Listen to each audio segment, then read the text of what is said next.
The Four Phases of the Soul's Transition, What Happens After Death, by David Russo. What if the moment we call death is actually the beginning of a journey? What if, in the final seconds of life, consciousness doesn't fade into darkness, but awakens into a reality far more vast than anything we've ever known? Across centuries, people from different cultures, religions, and backgrounds have described remarkably similar experiences after coming close to death. They speak of leaving their bodies, encountering light, reliving their lives, and entering realms that seem to exist beyond space and time. Could these experiences be glimpses of what awaits us all? Or are they symbolic visions created by the mind during its final moments? No matter where you stand, one thing is certain. The mystery of what happens after death continues to captivate humanity like no other question.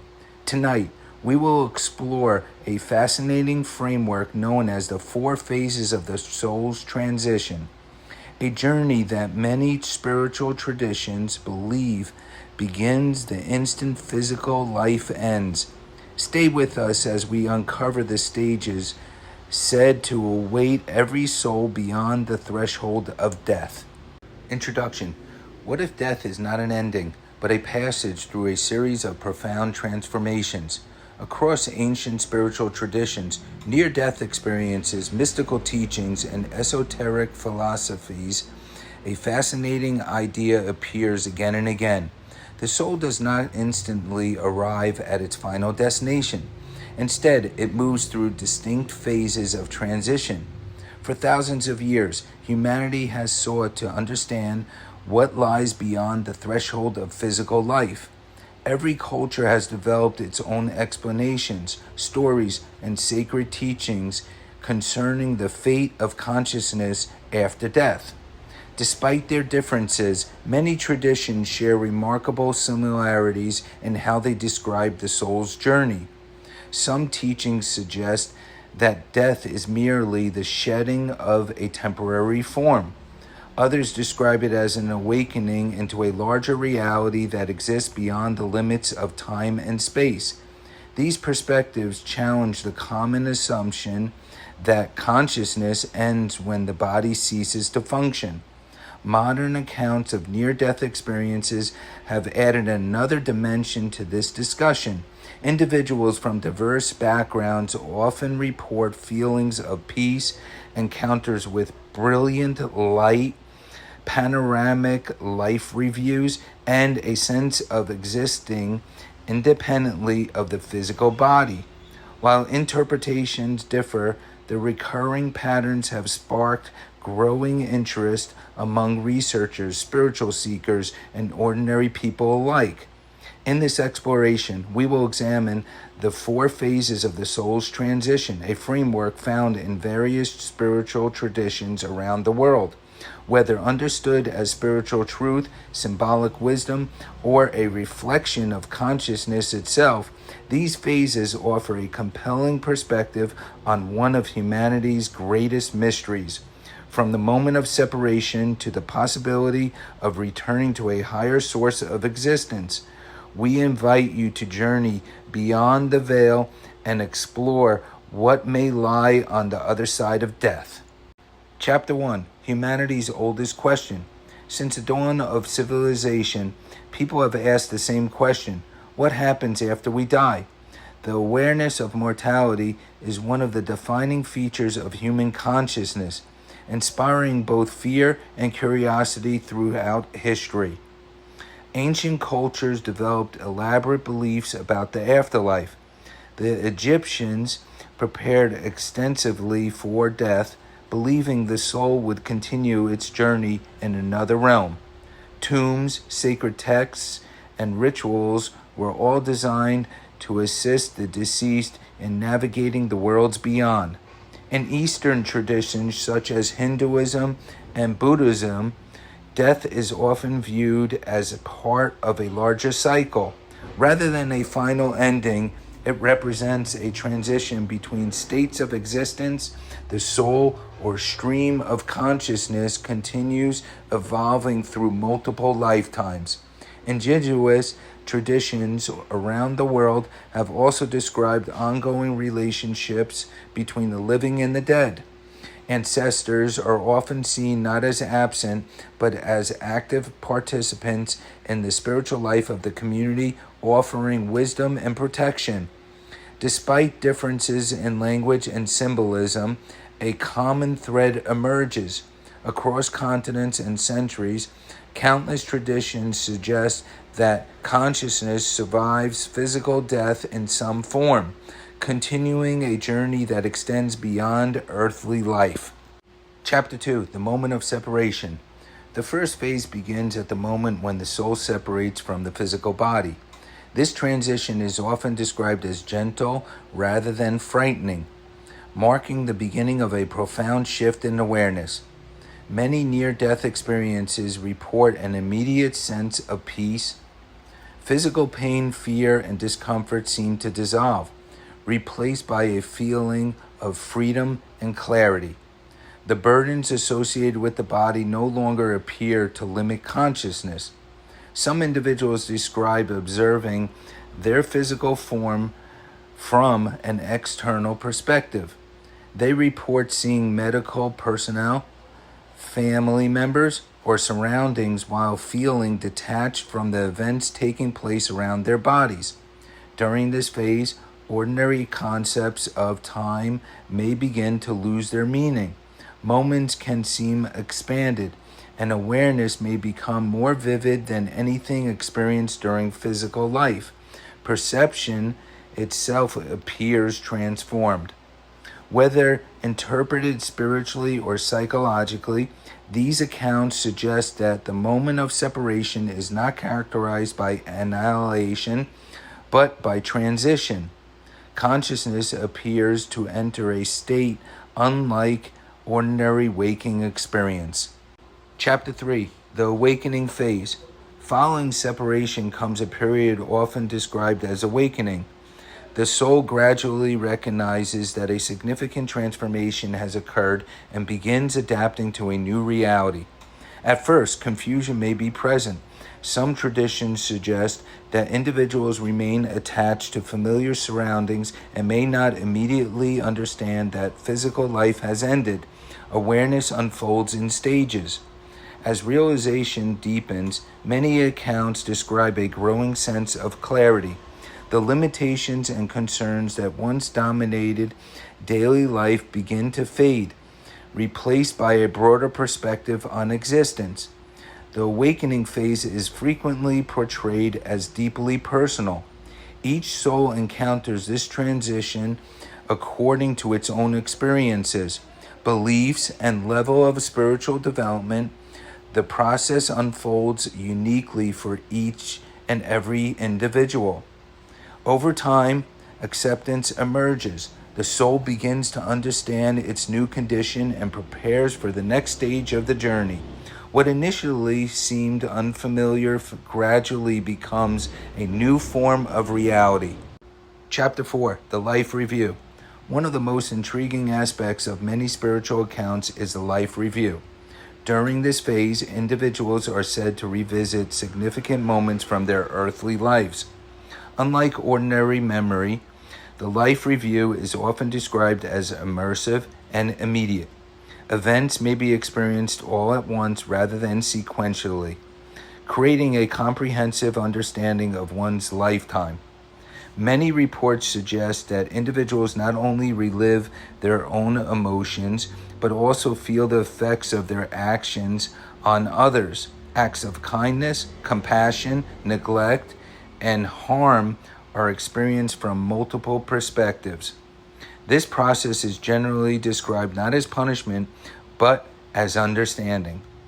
The purpose appears to be growth, insight, and awareness rather than judgment imposed by an external authority. Through the life review, the soul gains a deeper appreciation of how interconnected every choice truly was. Small actions often reveal consequences far greater than anyone recognized during life. Chapter 5, the realm between worlds. After the life review, many traditions describe an immediate state often called the realm between worlds. This environment serves as a bridge between earthly existence and the soul's next destination. Descriptions of this realm vary widely. Some portray it as a place of light and peace, while others describe symbolic landscapes shaped by thought, memory, and spiritual understanding. In many teachings, the soul uses this period for reflection. Freed from the distraction of physical life, it examines lessons learned and considers areas where further growth remains possible. The realm between worlds is also depicted as a place of preparation. Just as students review knowledge before advancing to a new stage, the soul assimilates the wisdom gained through experience. Although interpretations differ, the central idea remains consistent. This phase represents a pause in the journey, a sacred interval dedicated to learning, integration, and transformation. Chapter 6: Encounters Beyond the Physical. Many accounts of soul transition include encounters with beings that exist beyond ordinary physical reality. These experiences are among the most emotionally powerful elements reported by near-death experiencers. Some individuals describe reunions with deceased family members or friends. These encounters often convey overwhelming feelings of love, recognition, and reassurance that life continues beyond physical death. Others report meeting spiritual guides or teachers. Such figures are frequently perceived as wise, compassionate, and deeply familiar, offering guidance during the soul's transition. Luminous beings of extraordinary presence also appear in many traditions. These entities are often associated with profound wisdom, unconditional love, and an expanded understanding of existence. Whether interpreted literally or symbolically, these encounters serve an important purpose. They help the soul navigate unfamiliar territory while providing comfort, perspective, and support. Chapter 7: The Healing of the Soul. As the journey continues, attention turns toward healing. Many spiritual teachers suggest that emotional wounds accumulated during earthly life do not simply disappear upon death. Experiences of grief, fear, regret, anger, and attachment may still influence the soul. This phase provides an opportunity to address those unresolved energies in a compassionate environment. The healing process is often described as transformative. Limiting beliefs and emotional burdens are gradually released, allowing the soul to recover a greater sense of wholeness. Forgiveness plays a significant role in many traditions. The soul may come to understand the deeper causes behind painful experiences, making reconciliation and acceptance possible. Through healing, clarity increases. The soul becomes less constrained by the struggles of earthly existence and more aligned with its essential nature and purpose. Chapter 8: The Expansion of Consciousness. Following healing comes an expansion of awareness. The boundaries that once defined personal identity begin to broaden in ways difficult to express through ordinary language. Many traditions describe a realization that all life is interconnected. The soul perceives relationships, events, and experiences as part of a larger tapestry woven across time and space. Individual concerns that once seemed overwhelming may appear small within this expanded perspective. A deeper understanding of existence replaces the limited viewpoint of a single lifetime. Some mystical teachings suggest that knowledge becomes direct rather than intellectual. Truth is experienced immediately rather than learned through analysis or reasoning. This expansion of consciousness reveals a profound insight. Separation may be more apparent than real. The soul recognizes its connection to a greater reality that encompasses all existence.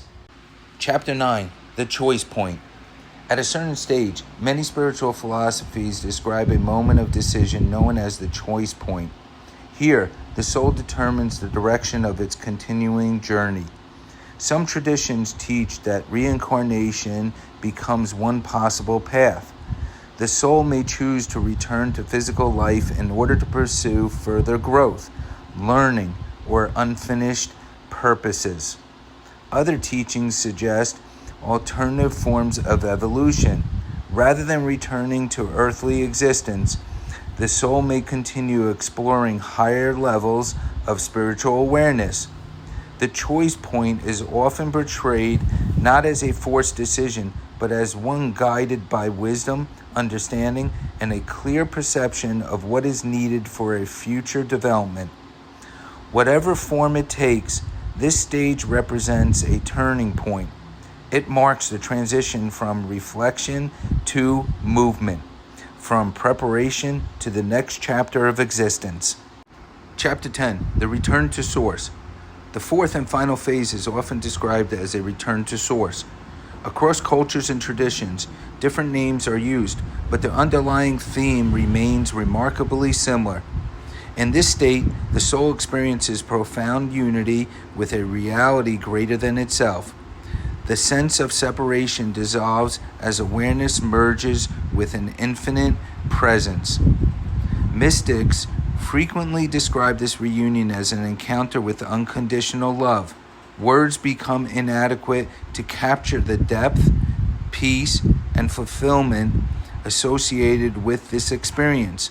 Some traditions view this return as the ultimate destination, while others see it as one stage within an endless cycle of spiritual evolution. The interpretations vary, but the essence remains constant. The return to source symbolizes completion and transcendence. It represents the soul's recognition of its deepest identity and its connection to the foundation of all existence. Bonus chapter, Passing the Cemetery. Most days I pass by a cemetery. For years it has been part of my routine, a quiet place I drive or walk past while carrying the concerns of everyday life. Like most people, my mind is often occupied with responsibilities, deadlines, worries, plans, and the countless challenges that come with being human. Yet, whenever I pass those rows of graves, something changes. For a moment, I am reminded that every person resting there once carried the same concerns. They had goals they hoped to achieve, problems they struggled to solve, and dreams they wanted to fulfill. They loved, worried, succeeded, failed, laughed, and grieved. Their lives were as real and important to them as ours are to us today. And I often find myself thinking, one day I too will join them. Far from being a depressing thought, I find it strangely comforting.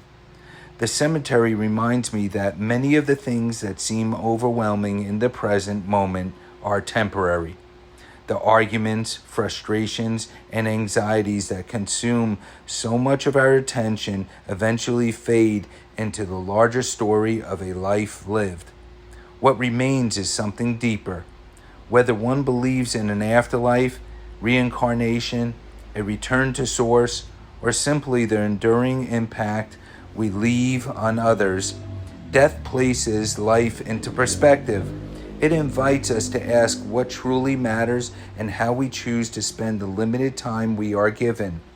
As I pass the cemetery, I am reminded that life still has much to offer. There are lessons yet to learn, people yet to love, experiences yet to embrace, and opportunities for growth still waiting ahead. Perhaps this is one of the greatest purposes of reflecting on death, not to become preoccupied with the end, but to become more fully present in the journey. If the soul continues beyond this life, then its growth does not end at the grave. And if the growth is part of the soul's purpose, then every day becomes another opportunity to learn, to serve, to forgive, and to evolve. The souls who rest there have completed their earthly chapter. Mine is still being written. And for now, I continue forward, grateful for the journey, aware of its temporary nature, and mindful that every step contributes to the growth of the soul. Conclusion. The 4 phases of the soul's transition offer a fascinating framework for exploring the mystery of death and what may lie beyond it. While certainty remains elusive, these teachings continue to inspire reflection across cultures and generations.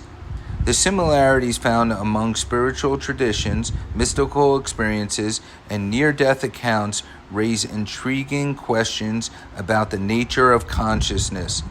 They suggest that human beings may be connected to realities that extend beyond ordinary perception.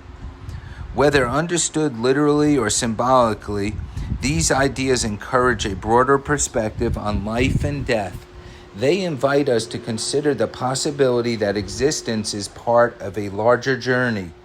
Perhaps the greatest value of these teachings lies not in proving what happens after death, but in shaping how we live today. Awareness of mortality often inspires greater compassion, purpose, and appreciation for the present moment. If the soul's journey truly continues beyond this life, then every choice, every relationship, and every act of kindness may carry significance far beyond what we can presently imagine.